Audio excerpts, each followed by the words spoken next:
देसी क्या ये उत्तराखंड किसी पहाड़ के लोगों के लिए बना जो पहली इसको राजनीति का अड्डा मत बनाइए। यहाँ पे राजनीति नहीं चलेगी। बैठिए आप, हमने नहीं किया। बैठिए। ये जो दो वीडियो फुटेज आपने देखी उत्तराखंड विधानसभा के मौजूदा सत्र की हैं। पहली फुटेज में संसदीय कार्य मंत्री अपशब्द इस्तेमाल कर रहे हैं और दूसरी में अपशब्द का विरोध करने वाले सदस्य को विधानसभा अध्यक्ष अपमानजनक तरीके से धमका रही है।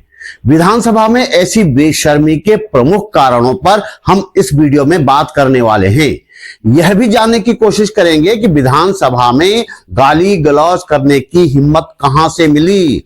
मंत्री को रोकने के बजाय अपशब्द कहने पर ऐतराज करने वाले सदस्य को धमकाने की प्रेरणा किसने दी। ये जो विधानसभा में हो रहा है या किया जा रहा है वह उत्तराखंड के भविष्य की तस्वीर भी है। इस वीडियो को अंत तक देखिए और खुद मनन कीजिए कि किस तरफ जा रहा है यह प्रदेश, जिसे हम बड़े गर्व के साथ देवभूमि भी कहते हैं।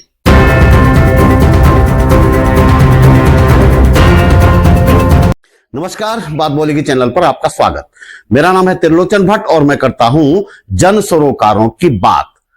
उत्तराखंड के मौजूदा विधानसभा सत्र के दौरान जिस विषय पर सबसे ज्यादा बातें होनी चाहिए थी वह कहीं पीछे चला गया है और चर्चा में आ गई है मंत्री जी की गाली। विधानसभा में तथाकथित भू कानून पास करवा दिया गया है।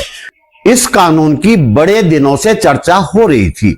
बीजेपी सरकार विधानसभा चुनाव से पहले से ही इस भू कानून को लेकर तरह तरह के प्रपंच रच रही थी। अंततः पुराने भू कानून में एक खोखला संशोधन कर दिया गया। होना तो यह चाहिए था कि इस कानून पर, तथाकथित कानून पर सरकार की लानत मलानत होती, सवाल पूछे जाते, लेकिन इस बीच संयोग से या प्रयोग के तौर पर मंत्री जी की गाली सामने आ गई।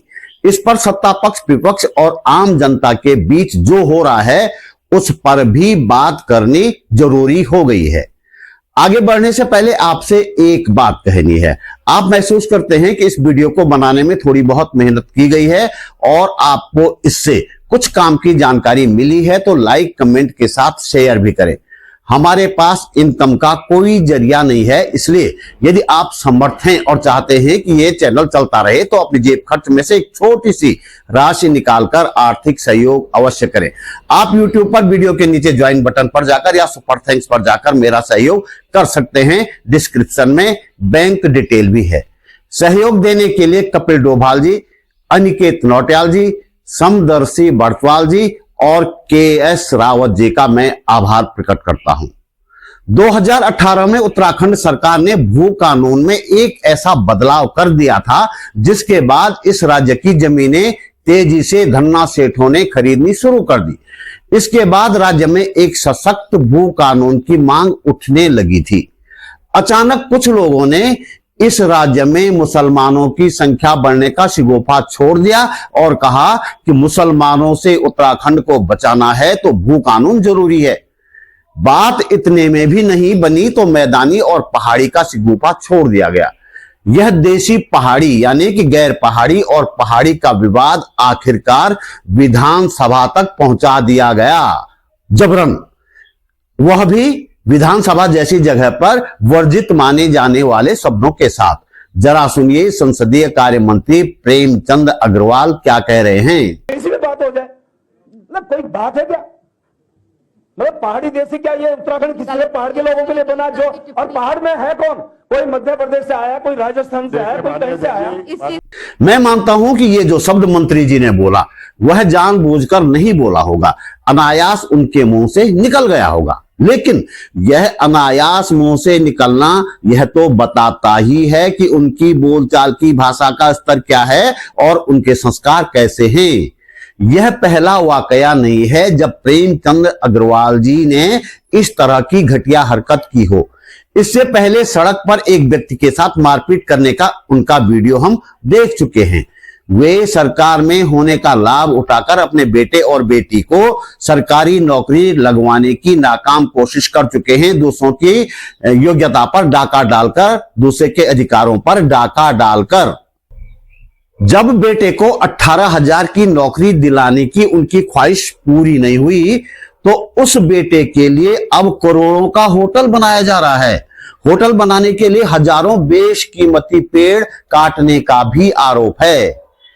ऋषिकेश में अपने उम्मीदवार को अभी नगर निगम चुनावों में उसको जिताने के लिए गलत तरीके इस्तेमाल करने का भी इन मंत्री जी पर आरोप है। उम्मीद की जा रही थी कि विधानसभा अध्यक्ष अपशब्द बोलने वाले मंत्री के खिलाफ कठोर कार्रवाई करेंगी, लेकिन आज हमने देखा कि अध्यक्ष रितु खंडूरी उल्टे उस सदस्य को बुरी तरह डपट रही हैं जो मंत्री द्वारा अपशब्द कहे जाने का विरोध कर रहा था। विधानसभा अध्यक्ष के तेवर तो देखिए।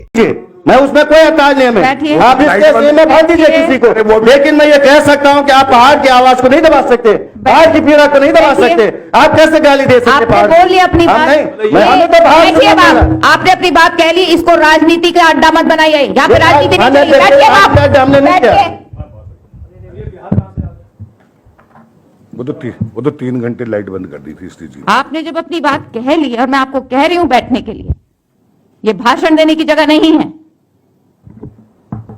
अध्यक्ष जी बैठिए बाप, मैं आप बैठिए। सदन से चले जाऊंगा, कोई बात नहीं। आप जाइए, अगर आपकी इच्छा जाइए आप। हमें नहीं रहना। मैं आपसे कह रहा हूँ यदि उत्तराखंड को इस तरह से गालियां दी जानी हम लोगों को, आपको इस तरह की वही की जानी, तो मैं नहीं रहूंगा सदन में। ठीक है, आप जाइए, लेकिन इस तरह की व्यवहार यहाँ पे बिल्कुल भी अपेक्षित नहीं है। किसी भी विधायक से इस तरह के व्यवहार की अपेक्षा नहीं की जा सकती है।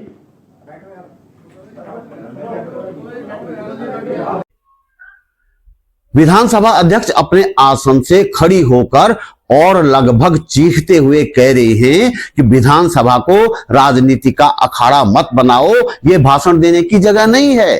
तो हे आर्यपुत्री विधानसभा अध्यक्ष महोदया जी, मेरे जैसे इस राज्य के तमाम नासमझ नागरिक आपसे जानना चाहते हैं कि क्या राजनीति करना गलत बात है या भाषण देना बुरी हरकत है, और ये भी जानना चाहते हैं कि यदि विधानसभा में भाषण नहीं देंगे तो और क्या करेंगे वहां?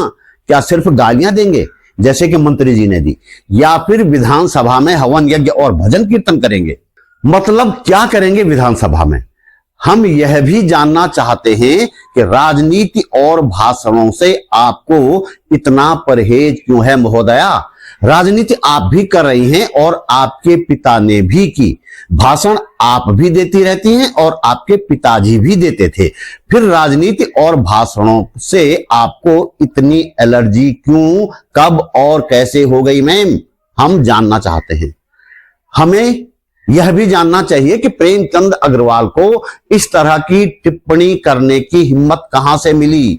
विधानसभा अध्यक्ष को मंत्री जी के अपशब्दों पर चुप रहने और विरोध करने वाले सदस्य को डपटने की प्रेरणा कहां से मिली?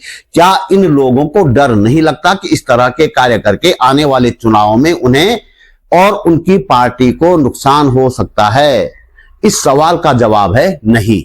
दरअसल बीजेपी का एक गणित है, उसे पता है कि 30% वोटर ऐसा है, चाहे देश बिक जाए वो वोट बीजेपी को ही देने वाला है।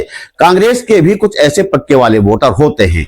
सरकारें बचाने और गिराने का खेल दरअसल वे वोटर करते हैं जो किसी पार्टी के पक्के वोटर नहीं होते।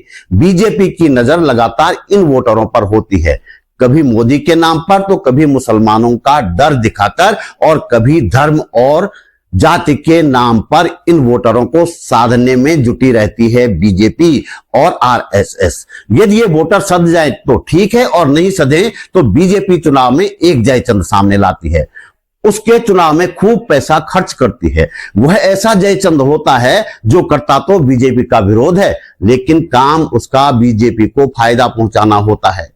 बीजेपी से नाराज चल रहे लोगों के वोट वह विपक्ष के उम्मीदवार तक पहुंचने से पहले ही झपट लेता है और बीजेपी का उम्मीदवार चुनाव जीत जाता है।